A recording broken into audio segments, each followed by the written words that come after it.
Saya ingin mengajak Anda untuk membayangkan kita semua hidup di zamannya Yesus di abad yang pertama. Lalu Anda diajak taruhan, saudara. By the way, disclaimer, saya nggak berjudi, saya nggak suka taruhan. Saudara mau iseng-iseng $1 beli road trip tiket sama teman-teman tempat kerja, saya nggak, itu juga nggak ya. Tapi disclaimer ini cuma just for fun. Anda hidup di zamannya Yesus di abad pertama, terus Anda disuruh taruhan, saudara.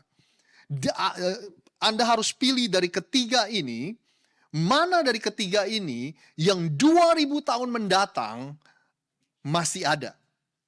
Anda di abad pertama, mana dari ketiga hal ini yang 2000 tahun mendatang masih ada sampai hari ini. Apakah Roman Empire, kerajaan Romawi yang begitu hebat dan berkuasa pada saat itu, atau pergerakan dari ancient Judaism atau Ibrani kuno atau pergerakan apa namanya? Ancient Judaism, Judaisme kuno, saudara, dengan kemegahan rumah ibadahnya yang kita sebut dengan Bait Allah, atau pergerakan Yesus, seseorang yang berasal dari kota kecil yang namanya Nazaret, saudara, dan dia datang mengajarkan tentang kerajaan Allah. Dia datang dan berkata bahwa dirinya adalah Mesias, dirinya adalah Juru Selamat, dan dia adalah Tuhan. Hari ini, di seluruh dunia, ada lebih dari 2 miliar orang yang menyebut dirinya orang Kristen atau pengikut Yesus. Kerajaan Romawi sekarang hanya menjadi catatan sampingan sejarah. Pergerakan Yudaisme kuno, bahkan gedungnya sudah tidak ada lagi. Tapi seorang yang bernama Yesus, sampai hari ini ada 2 miliar orang lebih yang mengatakan bahwa mereka adalah pengikut Yesus. Saya rasa kalau kita taruhan, kita semua kehilangan uang kita. Benar, saudara?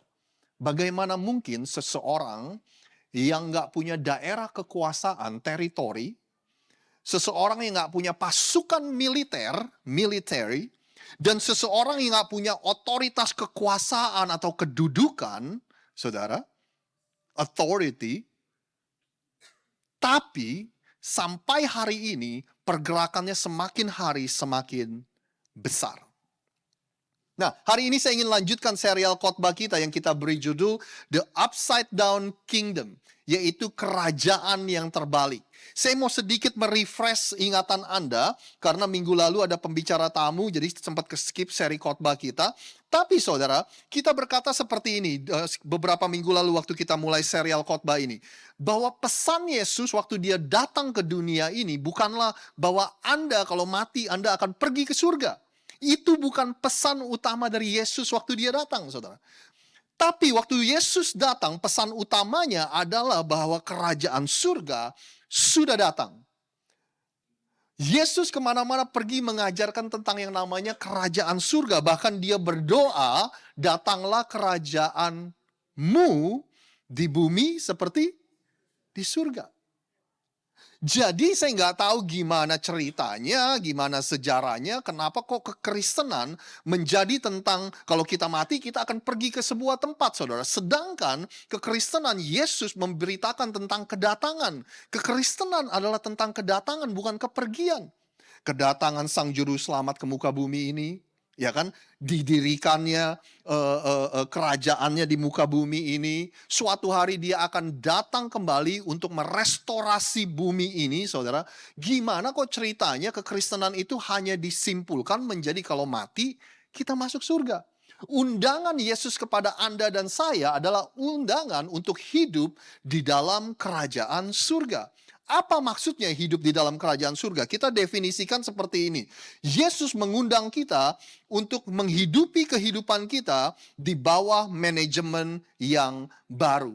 Undangan untuk menjalankan kehidupan Anda dan saya di bawah manajemen yang baru. Manajemen yang baru itu kerajaan surga selama kita hidup di muka bumi ini.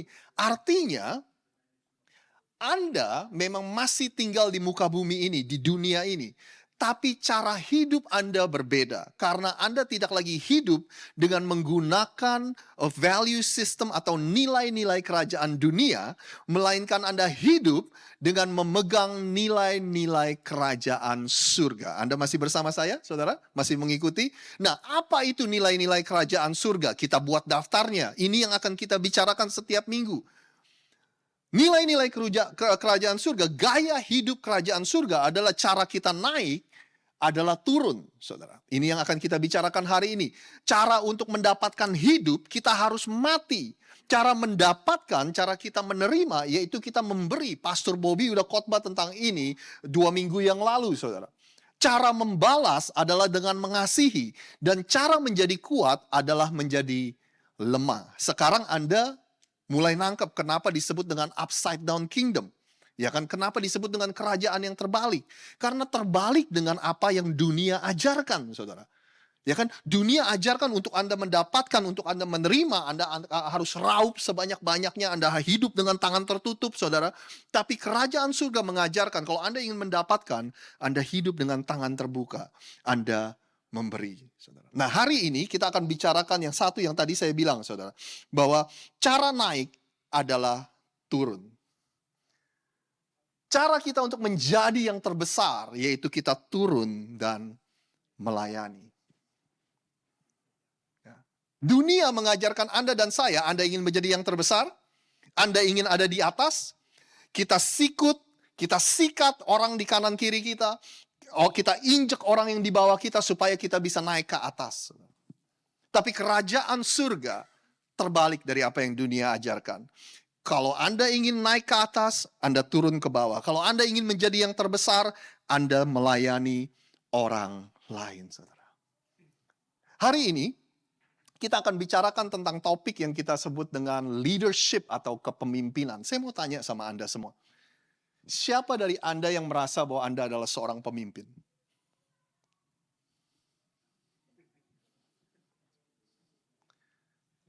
Ya, beberapa dari Anda. 1, 2, 3, saudara. Dan sebenarnya respon Anda sudah bisa saya tebak, saudara. Karena waktu saya belum terlalu mengerti kepemimpinan itu apa sih, pemimpin itu apa sih, saudara. Saya juga nggak pernah merasa bahwa diri saya seorang pemimpin. Seumur hidup saya nggak pernah merasa saya seorang pemimpin, saudara. Bahkan dulu waktu SMP ini masih pacar-pacaran, anak kecil, saudara, cinta monyet. Saya juga nggak tahu kenapa disebut dengan monyet, cinta monyet, saudara. Waktu SMP, cewek yang deket sama saya itu, saudara, dia adalah ketua OSIS. Dan dia bilang sama saya, kamu pilih departemen apa yang kamu mau. Nanti kamu akan tangani, saudara. Jadi ternyata dari dulu bagi-bagi jabatan udah umum, saudara ya. Dan memang udah diajarin dari kecil. Saya nggak pernah merasa saya seorang pemimpin, tapi saya tahu kenapa Anda merasa seperti saya. Nggak pernah kita merasa sebagai seorang pemimpin. Karena ketika kita berpikir tentang seorang pemimpin, kita berpikir tentang mereka-mereka nih. Nah, ya kan? Martin Luther King Jr., Abraham Lincoln, Mahatma Gandhi, Nelson Mandela, Steve Jobs, Einstein, Presiden Jokowi, Presiden Soekarno, saudara. Ketika kita berpikir tentang seorang pemimpin, kita mikir orang-orang seperti ini. Kita lihat mereka, terus kita lihat diri kita, wih, kita jauh banget dari mereka. Ya kan? Makanya kita nggak merasa bahwa kita seorang pemimpin, saudara. Kalau Anda, siapa di sini yang sering belanja di Amazon? Anda sering belanja di Amazon? Ya? Atau terlalu sering? Kalau Amazon adalah toko buku terbesar di dunia. Kalau Anda masukin topik, Anda cari buku dengan topik leadership atau kepemimpinan, keluar hasilnya, resultnya 50.000 lebih, saudara. Jadi topik ini sangat marak sekali. Satu lagi sebelum kita baca Alkitab, saudara. Misalnya nih, Anda tiba-tiba tertarik. Saya tertarik dengan leadership, dengan kepemimpinan. Saya mau mulai belajar tentang kepemimpinan. Saya yakin banget Anda nggak akan berpikir, saya mau belajar dari Yesus. Ya kan? Karena Anda nggak melihat Yesus sebagai seorang pemimpin. Anda dan saya melihat Yesus sebagai tokoh agama. Kalau Anda suatu hari tertarik dengan kepemimpinan, yang kita pikir adalah gini, saya mau baca buku orang-orang tadi itu. Saya mau baca buku biografinya mereka untuk belajar tentang kepemimpinan. Tapi saya mau ingatin lagi sama Anda semua. Gimana seseorang yang nggak pernah punya daerah kekuasaan, teritori, nggak punya pasukan militeri, nggak punya kedudukan dan kekuasaan, saudara. Sampai hari ini pergerakannya semakin besar dan semakin besar. Bahkan dia mulai pergerakannya hanya dengan 12 orang. Tahukah Anda bahwa Yesus itu nggak pernah pergi lebih jauh dari radius 30 miles. Dia muter-muter aja di situ pelayanannya, saudara. Dan hanya dilakukan dalam kurun waktu 3,5 tahun. Kalau untuk Anda membayangkan 30 miles, ya bayanginlah kalau dia di Philadelphia yang nggak jauh dari New Jersey, bahkan sampai New York aja nggak, saudara. Tapi 2000 tahun kemudian pergerakannya semakin besar. Saya mau bilang, jangan-jangan Yesus tahu tentang kepemimpinan. Maybe he know one thing, a thing or two about leadership. Nah, hari ini saya ingin ajak Anda untuk melihat sebuah kejadian, saudara. Dari kejadian ini, Anda ada istilah di dunia kepemimpinan yang mungkin Anda pernah dengar. Nah, apa itu istilahnya? Anda harus tunggu sampai kita selesai lihat kejadian ini, saudara. Nah, kejadian ini konteks ceritanya, kalau Anda mau baca, ini ada di Injil Markus pasal yang ke-10. Jadi konteks ceritanya gini, kan Anda sering kalau Anda baca Alkitab, Yesus sering ngomong gini, belum tiba waktunya. Anda pernah sadar? Yesus bilang, belum saatnya, belum tiba waktunya. Dia lagi ngomongin tentang dia mau disalib, kematian dan kebangkitannya, belum tiba waktunya. Tapi di konteks cerita ini, sudah 3 kali Yesus memperingatkan bahwa waktunya sudah dekat, waktunya sudah tiba. Sudah 3 kali, saudara. Nah, yang ketiga kali ini, Yesus kasih tahu kepada murid-muridnya bahwa sebentar lagi, saya akan ditangkap, saya akan disalib, saya akan dibunuh. Anda mau tahu respon dari murid-muridnya? Kita akan baca, saudara. Lalu, Yakobus dan Yohanes, anak-anak Zebedeus, mendekati Yesus dan berkata kepadanya, kepada Yesus, Guru, kami harap supaya engkau kiranya mengabulkan suatu permintaan kami. Anda bisa bayangin gak sih? Betapa nggak sensitifnya murid-murid ini, si Yakobus dan Yohanes ini. Orang Yesus bilang bahwa dia sebentar lagi akan ditangkap, dibunuh, mereka malah punya permintaan. Yakobus dan Yohanes bilang gini, kami punya permintaan, tapi nanti permintaan kami tolong dikabulkan ya. Ini murid-muridnya benar-benar nggak punya empati, saudara. Lalu Yesus meresponi Yakobus dan Yohanes, jawab Yesus kepada mereka, apa yang kamu kehendaki aku perbuat bagimu? Kalian mau apa sih? Lalu kata mereka, kata Yakobus dan Yohanes, perkenankanlah kami duduk dalam kemuliaan-Mu kelak. Yang seorang lagi di sebelah kananmu, yang seorang di sebelah kirimu. Oh, ternyata minta kedudukan, saudara. Minta posisi penting. Ya kan? Yesus, kami jabatan, minta jabatan. Ya kan? Yesus, boleh gak kita jadi orang nomor 2 dan nomor 3? Kita gak berani lah, Yesus selalu nomor 1. Kayak iklan kecap ya saudara ya. Yesus selalu nomor 1. Tapi kita bolehlah jadi orang nomor 2 dan nomor 3. Ya kan? Ternyata mereka minta jabatan, posisi yang terhormat. Lalu Yesus meresponi mereka, kamu tidak tahu apa yang kamu minta. Dapatkah kamu meminum cawan yang harus kuminum dan dibaptis dengan baptisan yang harus kuterima? Yesus bilang gini sama mereka, kalian ini nggak tahu apa yang kalian minta. Kalian sanggup gak sih melalui apa yang akan aku lalui? Maksudnya penganiayaan dan sebagainya, saudara. Nah, karena Yakobus sama Yohanes nggak ngerti, dia jawab aja. Jawab mereka, kami dapat. Iya, kita sanggup kok. Ya kan? Lalu Yesus berkata kepada mereka, memang kamu akan meminum cawan yang harus kuminum dan akan dibaptis dengan baptisan yang harus kuterima. Yesus bilang sama mereka gini, kamu benar bahwa kamu akan melalui apa yang aku lalui. Maksudnya penganiayaan. Tapi kalian belum tahu aja. Yesus lagi ngobrol-ngobrol sama Yohanes dan Yakobus. Mendengar itu, ke-10 murid yang lain menjadi apa saudara? Menjadi marah kepada Yakobus dan Yohanes. Kan muridnya ada 12 nih. Yesus lagi ngobrol sama Yakobus dan Yohanes. Ke-10 muridnya dengar itu, dia marah saudara. Mereka marah. Nah, saya mau perjelas sama Anda bahwa mereka marah bukan karena gini, gila si Yakobus sama Yohanes ini nggak sopan banget ya sama Yesus ya, nggak sensitif banget ya. Orang Yesus bilang dia mau dibunuh malah minta jabatan. Mereka marah bukan karena itu, saudara. Mereka marah karena mereka nggak diajak ngobrol. Karena kita juga mau dong posisi yang terhormat itu. Iya kan? Kita juga mau dong jabatan itu. Kok kita nggak diajak ngobrol, saudara? Kita juga mau dong jadi orang nomor 2 dan nomor 3-nya Yesus. Anda bisa bayangin gak sih, saudara? Yesus udah mau disalib nih. Murid-muridnya yang dia udah ajarin selama 3 tahun, responnya seperti ini. Kalau Anda jadi Yesus, Anda mikir apa, saudara? Gila, gue salah pilih orang nih kayaknya nih. Ya kan, kok murid-murid gue kayak begini jadinya. Akhirnya Yesus memanggil mereka, ayat 42. Alright, let's go this over again. Dipanggil semua murid-muridnya. Yesus bilang gini, kamu tahu bahwa mereka yang disebut pemerintah bangsa-bangsa, memerintah rakyatnya dengan tangan besi. Dan pembesar-pembesar menjalankan kuasanya dengan keras atas mereka. Yesus bilang gini sama murid-muridnya.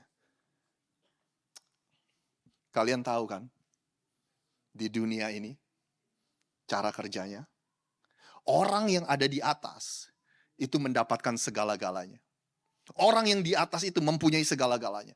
Nah, tugas orang-orang yang ada di bawah nih untuk memberikan segala-galanya kepada yang di atas. Yesus bilang gitu. Mungkin murid-muridnya merespon Yesus dengan bilang gini, iya kita tahu makanya kita berantemin lagi, kita lagi rebutan posisi supaya kita bisa dilayanin.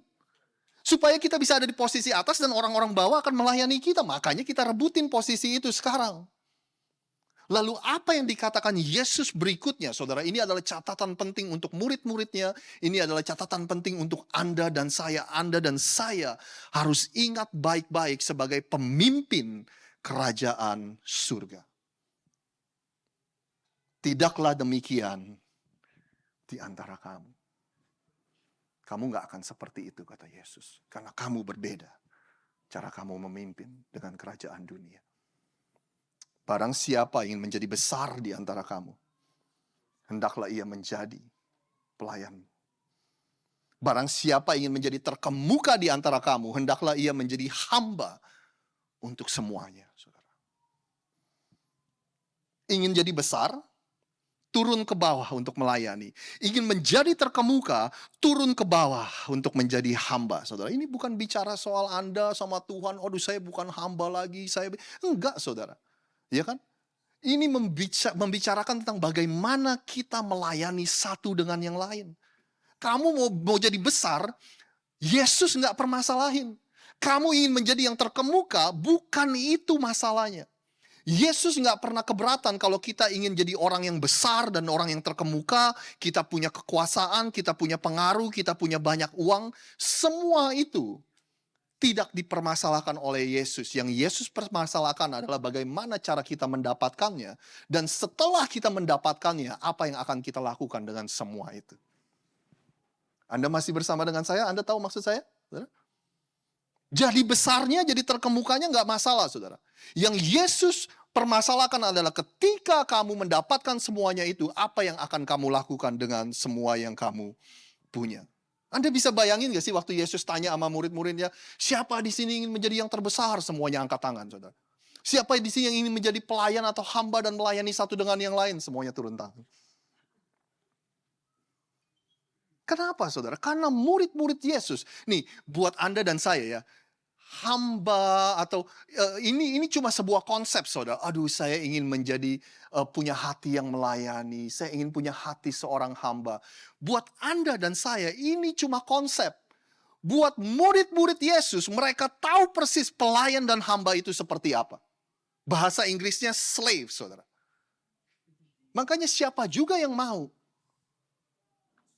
Lalu Yesus bilang gini, karena anak manusia juga datang bukan untuk dilayani, melainkan untuk melayani. Dan untuk apa, saudara? Memberikan nyawanya menjadi tebusan bagi banyak orang. Aku seorang Mesias, aku nih Yesus, aku nih Juru Selamat, aku datang bukan untuk dilayani, melainkan untuk melayani. Anda bisa bayangin, saudara, betapa ini semua menjadi pemikiran yang terbalik di zaman kita hari ini. Anda bisa bayangin gak sih bahasa-bahasa kita yang kita pakai hari ini? Aduh, saya di gereja itu enggak enggak bertumbuh. Saya di gereja itu enggak dilayani. Oh, saya enggak diperhatikan. Ya, kalau orang-orang yang baru, bolehlah ngomong begitu. Benar ya, saudara ya? Kalau kita udah jadi orang Kristen 5 tahun, kita merasa seperti itu, saudara. Yesus bilangin, aku aja datang bukan untuk dilayani, tapi melayani. Dan memberikan hidupku bagi banyak orang. Saya rasa waktu Yesus bilang begitu, murid-muridnya udah mulai nangkep. Oh, oke. Tapi mungkin belum 100%, saudara. Karena seperti Anda dan saya, biasanya kita mulai ngeh atau mulai nangkep ketika kita lihat gambar. Ya kan, ketika kita lihat gambarannya, saudara. Kan kita kan manusia visual. Kalau kita lihat gambar, kita lebih mengerti.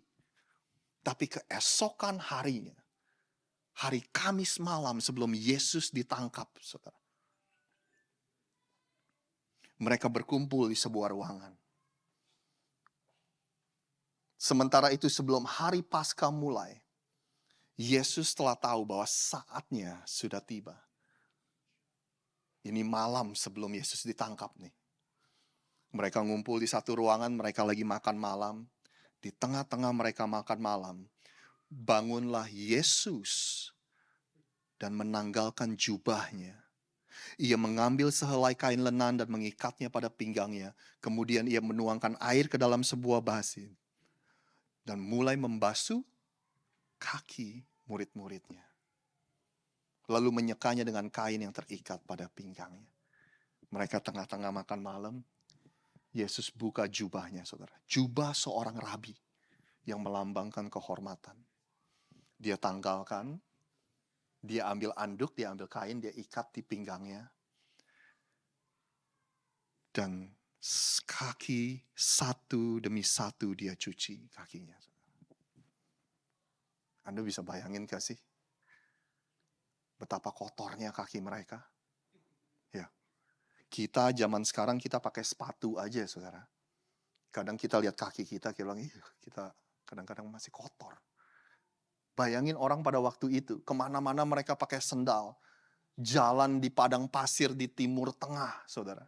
Betapa kotornya kaki mereka, Yesus membasuhnya satu demi satu demi satu, termasuk orang yang namanya Yudas. Yang Yesus tahu persis sebentar lagi, aku akan ditangkap ya gara-gara dia mengkhianati aku, dibasuh kakinya. Termasuk seseorang yang bernama Petrus, saudara. Yang sebentar lagi nih orang akan menyangkal saya, nggak sekali, nggak 2 kali, tapi 3 kali. Dia pura-pura nggak kenal saya. Yesus basuh kakinya. Kalau Anda baca ceritanya di Yohanes 13 ini, saudara. Bahkan Petrus bilang, Petrus merasa nggak nyaman. Mestinya aku yang membasuh kakimu, Yesus. Bukan kamu yang membasuh aku. Ya kan?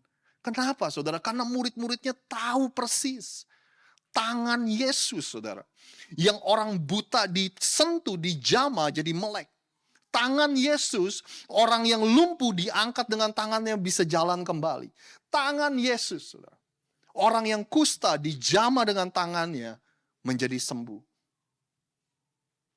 Waktu badai ngamuk, Yesus angkat tangan dan memerintahkan badai untuk teduh. Badai nurut. Orang mati dengan tangannya dijamah, bangkit. Dengan tangan yang sama. Dia membasuh kaki murid-muridnya. Now they get the visual.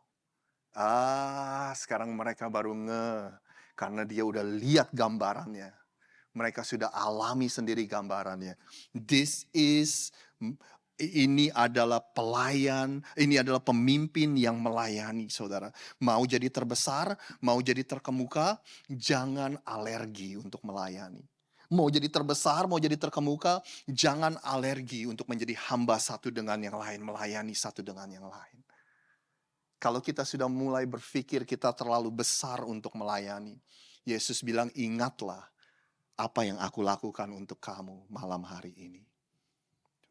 Di akhir dari makan malam itu, Yesus bilang gini, jikalau kamu tahu semua ini, maka berbahagialah kamu jika kamu melakukannya. Bahasa Inggrisnya bilang gini, now that you know these things, you will be blessed if you do them. Sekarang kalau kamu sudah tahu tentang hal ini, you will be blessed. Kamu akan diberkati kalau kamu mempraktekannya. Dan dari sinilah, saudara, sebuah istilah di dunia kepemimpinan yang disebut dengan servant leader. Pemimpin yang melayani. Anda pernah dengar istilah ini, servant leader? Pernah dengar? Kalau Anda baca buku, Anda lihat istilah ini, saudara. Bahkan kalau Anda Google, Anda lihat di Wikipedia, mereka mengutip cerita Yesus sebagai asal muasal dari istilah ini lahir. Servant leader, pemimpin yang melayani. Tapi kita balik ke pertanyaan awal. Ya itu kan untuk pemimpin, Rosid. Tapi saya kan bukan pemimpin. Ya kan? Itu bagus tuh, konsep yang bagus tuh untuk pemimpin tuh. Ya kan? Tapi saya bukan pemimpin, Rosid. Saya nggak punya potongan sebagai pemimpin. Saya nggak punya tampang seperti pemimpin. Saya nggak punya karisma sebagai seorang pemimpin. Ya kan? Saya kalau berbicara tidak seperti seorang pemimpin. Ini bukan untuk saya. Mestinya, Rosid, kalau kamu mau khotbah ini, bilang-bilang dong. Supaya saya bisa ajak bos saya untuk datang ke sini. Supaya dia tahu kalau dia ada untuk melayani saya. Ya kan? Anda mau tahu apa definisi dari seorang pemimpin? What is leadership? Seorang pakar pemimpin yang bernama John Maxwell, saudara. Dia menulis 71 buku, semuanya tentang leadership. John Maxwell sering dipanggil oleh pemimpin-pemimpin negara dan presiden-presiden negara untuk menasehati, untuk menjadi penasehat buat mereka. John Maxwell mendefinisikan leadership itu dengan seperti ini, saudara. Leadership is influence, nothing more, nothing less. Kepemimpinan adalah tentang pengaruh. Enggak lebih, enggak kurang, saudara. That's it. Kalau kita mendefinisikan kepemimpinan itu adalah tentang pengaruh, maka ini merubah segala-galanya. Anda setuju? Artinya, saudara, Anda dan saya udah nggak bisa lagi bilang saya bukan pemimpin. Kenapa? Karena kita semua mempunyai potensi untuk mempengaruhi orang-orang di sekeliling kita. Benar, saudara?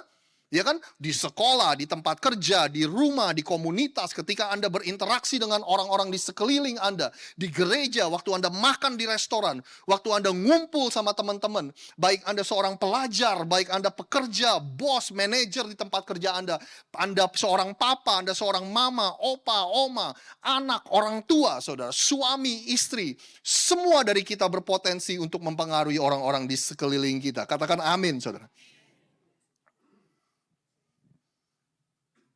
Kalau Anda bersedia mengambil tanggung jawab bahwa Anda adalah seorang pemimpin, karena Anda percaya Anda punya pengaruh, maka Yesus mengingatkan kita, seorang pemimpin menurut dunia ini, dia akan memerintah dengan keras dan dengan tangan besi, tapi tidaklah demikian di antara kamu.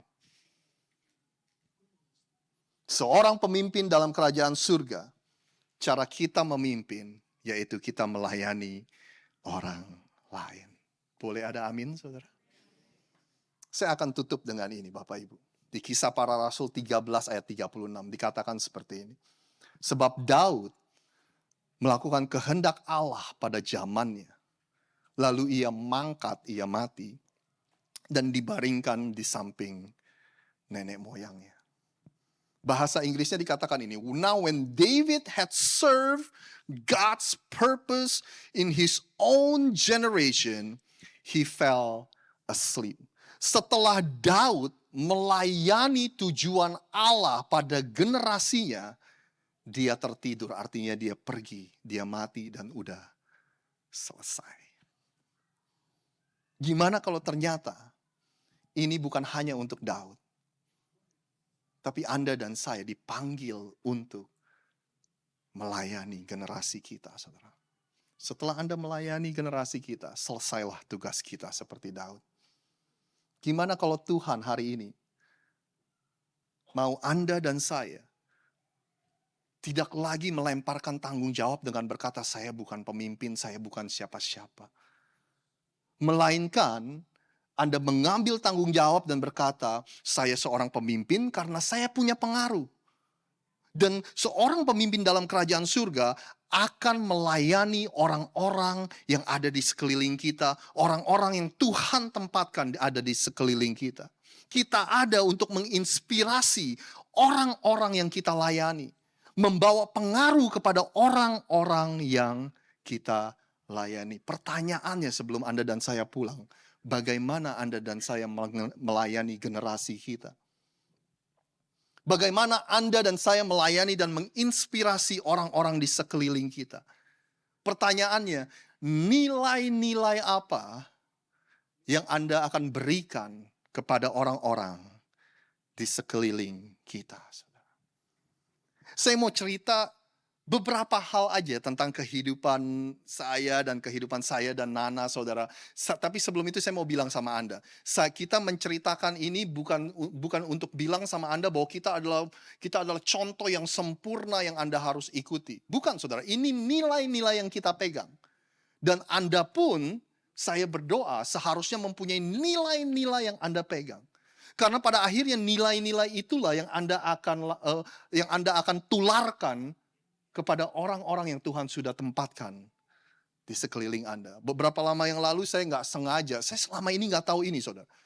Beberapa lama yang lalu saya nggak sengaja mendengar Nana menjawab sebuah pertanyaan dari teman-teman yang ada di sini, saudara. Kenapa sih kamu nggak suka posting tentang pekerjaan kamu? Dan waktu Nana menjawab, saya bilang, loh kok saya nggak pernah dengar ya soal ini. Nah, saya ingin ajak Nana untuk menceritakan ini. Boleh Nana ceritakan sebentar tentang kejadian waktu itu? Mungkin boleh pinjam mikrofon satu lagi. Shalom semuanya. Iya, jadi waktu itu ada salah satu anak di sini yang nanya sama saya, Ci, kok nggak pernah, Cici kan kerja ini ya desain gitu ya, tapi kok nggak pernah di-post gitu di Instagram, di sosial media. By the way kalau beberapa Anda mungkin tahu, tapi mungkin kalau belum tahu saya perkenalkan kalau saya ini pekerjaan saya ini fashion design. Jadi perancang busana gitu. Jadi saya kerja sama perusahaan yang bikin baju untuk baju prom, baju pengantin gitu. Dan saya adalah salah satu perancangnya di perusahaan itu. Dan waktu thank you. Dan waktu anak itu tanya sama saya, kenapa kok nggak sering ngepost gitu ya? Ya, memang apa namanya? Kalau mau dibilang pekerjaan saya mungkin kalau di kalangan komunitas orang Indo apa ya kayak ya bolehlah dibanggakan sesuatu yang dibanggakan ya. Tapi masalahnya begini kayak. Saya itu di tempat pekerjaan saya karena saya membuat baju prom dan karena tuntutan pekerjaan.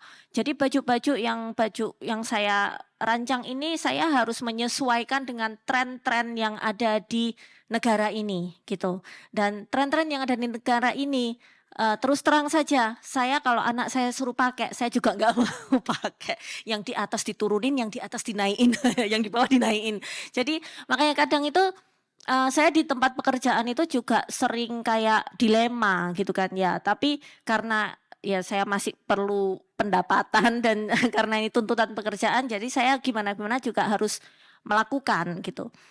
Tapi ya itu alasan kenapa saya nggak post banyak-banyak di sosial media karena sekali lagi saya mempunyai pelayanan di sini sebagai ya gembala juga mengembalakan banyak jemaat dan memang kayak banyak dari kita ya kadang itu kita ditaruh di suatu posisi yang kita nggak minta gitu.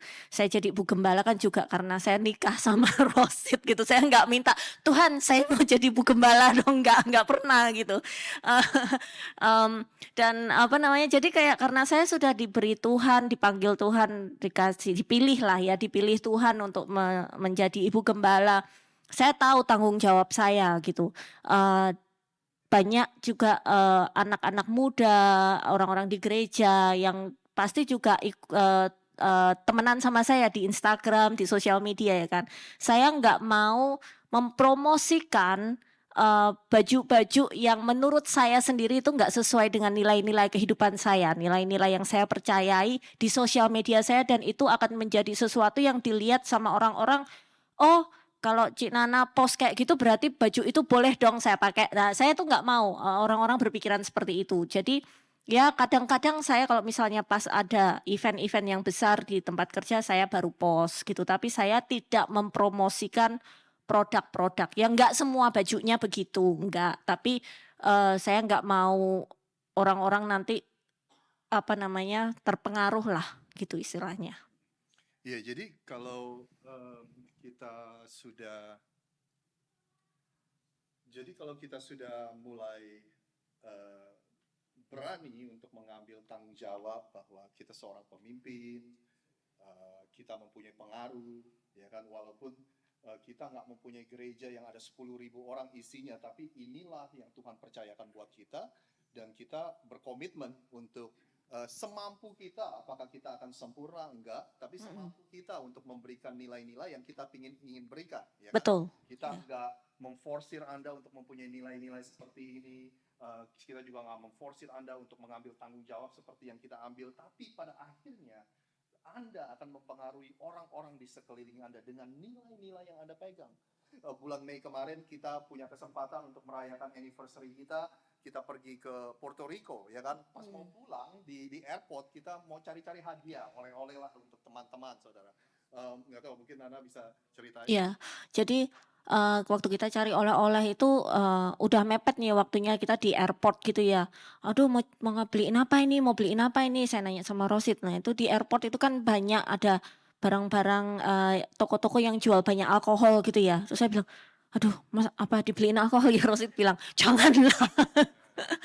Kamu pendeta masa ngasih alkohol gitu kan ya, kita nggak mau apa namanya, memberi pengaruh seperti itu gitu loh kalau misalnya, ngasih ke orang kok ngasih alkohol gitu. Mmm, ya dari situ saya juga belajar ya, saya namanya juga manusia ya, masih manusia gitu. Makanya saya waktu itu kepikiran gitu, tapi waktu dari, Rosid bilang gitu ya mengerti gitu kan.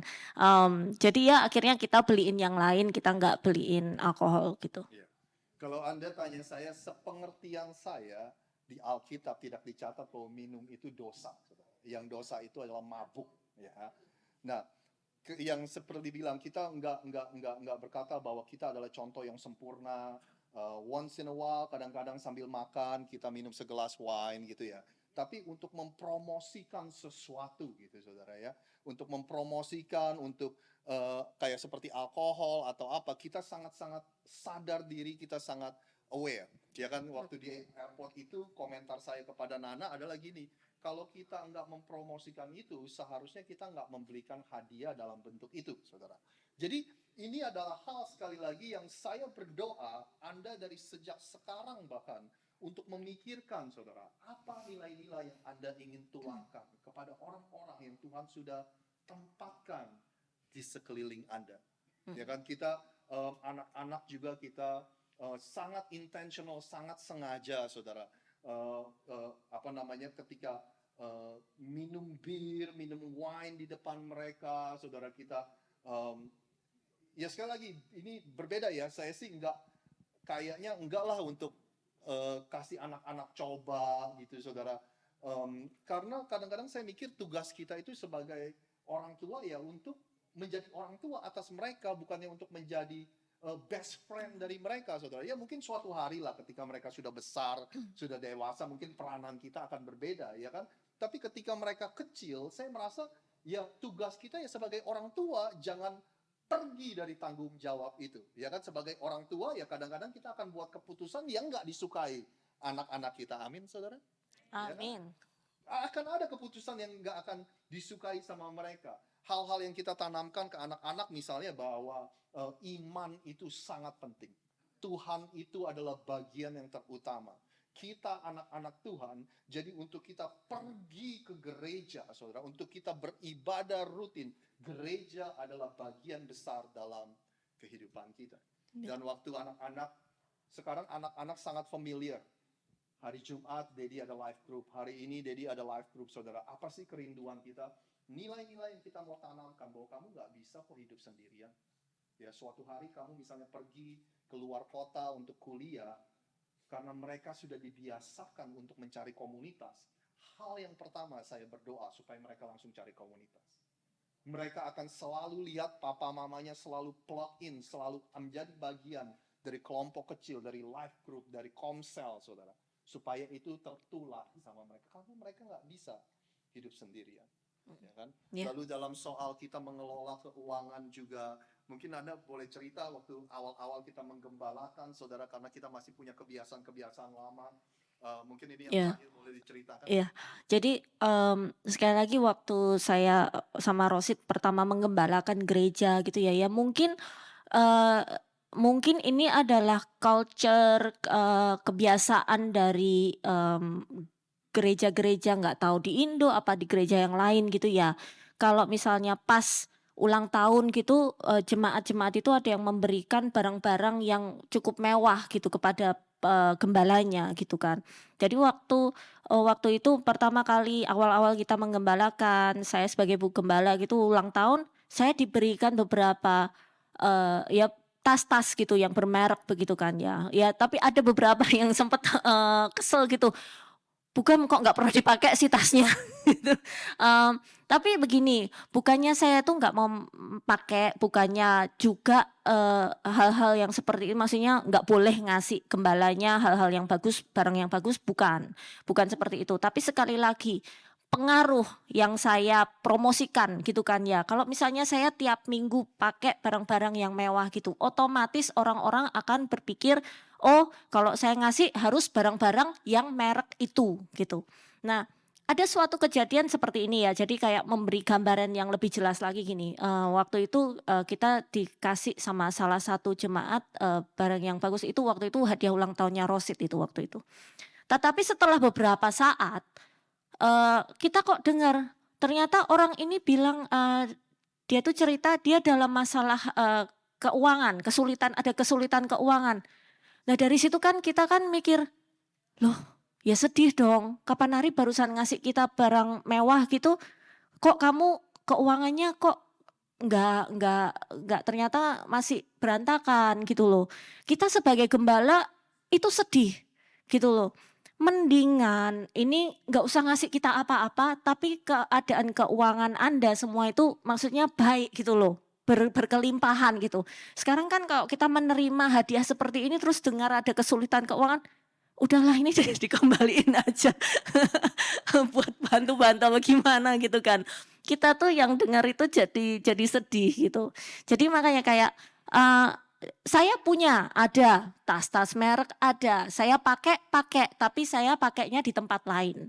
Saya nggak terlalu promosiin yang bagaimana gitu, tapi kalau di gereja ya saya biasa-biasa aja lah. Jadi saya nggak mau menciptakan culture di gereja kita itu yang hidup mewah. Soalnya kasihan sekali kalau misalnya orang-orang yang masih struggle, kesusahan dalam keuangan, kalau misalnya harus mengikuti gaya hidup yang seperti itu, kita itu nggak merasa damai sejahtera yang seperti itu. Jadi kalau ada Anda yang dulu pernah ngasih saya barang-barang nggak pernah saya pakai, maafkan.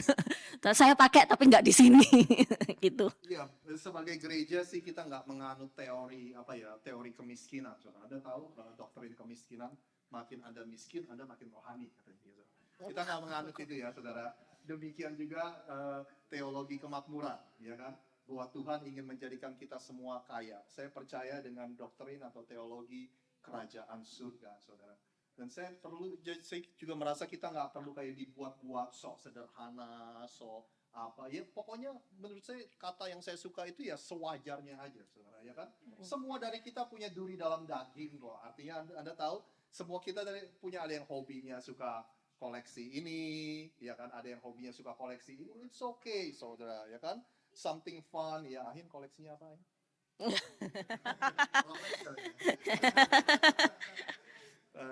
Jadi semua kita punya koleksi kok, saudara. Saya suka banget, saudara. Saya dari kecil suka main basket, sampai hari ini saya suka banget dengan sepatu basket. Kita punya koleksi, tapi yang kita mau canangkan atau yang kita mau suarakan adalah jangan sampai memaksa, jangan sampai jatuh dalam hutang hanya karena pressure yang Anda rasakan dari orang-orang di sekeliling Anda. Amin, saudara? Boleh nggak ini saya cerita satu nih ya.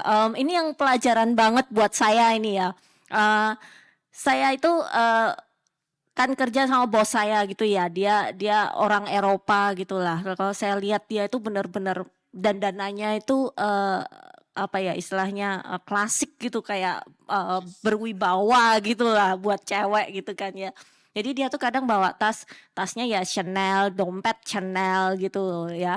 Terus saya ini udah lihat dompetnya dia ini udah lama nih Chanel gitu ya. Saya kira asli gitu kan. Aduh ini emang barang-barangnya mewah ya, tapi memang lah bos ya kan. Terus waktu cerita-cerita dia tuh ternyata bilang, ini dompet ini saya beli di pasar di Hong Kong." Waktu dia ke Hong Kong yang pasar yang tembakan-tembakan itu. Jadi dia beli dompet Chanel itu di sana. Saya sampai bengong-bengong, "Lah, selama ini saya kira ini asli." "Enggak, ini palsu. Ini cuman berapa, $2," katanya. Jadi apa saya mikir begini ya kayak, wah, kadang itu orang mau dilihat punya barang yang bagus apa enggak itu tergantung pembawaannya mereka juga ya kayak sudah waktunya apa belum gitu. Kadang kita maksain sesuatu supaya kita terlihat lebih wah gitu, supaya kita terlihat lebih berwibawa, lebih berkelas gitu. Tapi kalau memang belum waktunya terlalu dipaksakan, ya orang-orang juga nggak akan melihat itu dengan tulus gitu kan ya. Tapi kalau misalnya kita yang biasa-biasa aja tetapi kita bisa membawakannya dengan istilahnya dari dalam hati kita, sepenuh hati, orang-orang juga akan melihatnya tuh jadi lebih baik gitu loh. Jadi kita nggak perlulah apa namanya berusaha untuk mengikuti apa yang orang lain lakukan gitu. Kita lakukan apa yang dari hati kita, apa yang sesuai dengan firman Tuhan aja gitu. Amin, amin saudara. Jadi intinya saudara Anda nggak perlu merasa bersalah kalau Anda punya barang bagus. Anda nggak perlu merasa kalau Anda nggak boleh pakai ke gereja, saudara dan sebagainya. Tapi yang saya hanya ingin ingatkan kepada kita, mulailah perhatikan nilai-nilai yang apa yang Anda ingin tularkan kepada orang-orang di sekeliling Anda, saudara. Ya kan, satu kata yang sering kali kita salah mengerti yaitu legacy. Anda tahu legacy itu? Legacy itu apa ya? Dampak atau warisan yang kita ingin tinggalkan. Seringkali kita berpikir bahwa legacy itu adalah sesuatu yang kita harus pikirin nantilah. Tunggu rambut saya semua udah putih, tunggu saya udah mau meninggal, baru saya mikirin soal legacy. Tapi gimana kalau ternyata semua itu salah, saudara? Gimana kalau ternyata legacy itu sesuatu yang kita bangun seumur hidup kita? Ya kan, ketika kita meninggalkan legacy atau warisan yang luar biasa, saudara, kita akan meninggalkan warisan-warisan yang membantu orang-orang di sekeliling kita, apalagi keluarga dan anak-anak kita, supaya mereka bisa menjadi lebih berhasil dalam kehidupannya, saudara. Saya tinggalkan Anda dengan quote ini, nanti Kobe ini boleh tolong berdoa untuk kita. Seorang bernama Howard Hendricks berkata bahwa the greatest crisis in the world today is the crisis of leadership. Krisis terbesar di dunia ini adalah krisis kepemimpinan. Dan the greatest crisis of leadership is crisis of character. Krisis terbesar dari kepemimpinan adalah krisis karakter, saudara. Saya mau Anda supaya menjadi terinspirasi, Anda harus mengambil tanggung jawab sebagai pemimpin dan menginspirasi, membawa pengaruh bagi orang-orang di sekeliling Anda. Amin, saudara. Boleh saya undang semua untuk bangkit berdiri. Kobeni, bolehkah menutup ibadah kita dengan doa? Ya. Mari kita berdoa. Bapa, kami ucap syukur untuk hari ini di mana kami boleh belajar Tuhan. Untuk kami boleh mengerti tentang nilai-nilai daripada kerajaan surga. Biarlah itu dapat diaplikasikan terus dalam kehidupan kami. Bukan cuma hanya di dalam keluarga kami, tapi dalam pekerjaan kami. Bahkan di sekeliling kami Tuhan, mereka boleh merasakan nilai Kristus dalam kehidupan kami Tuhan. Terima kasih Bapa, terima kasih Tuhan. Sebentar kami juga menikmati setiap hidangan yang sudah disediakan, biarlah itu menjadi kekuatan bagi tubuh jasmani kami. Juga sebentar kami akan pulang, kami akan berpisah satu dengan yang lain, kami siap untuk terima berkat Tuhan.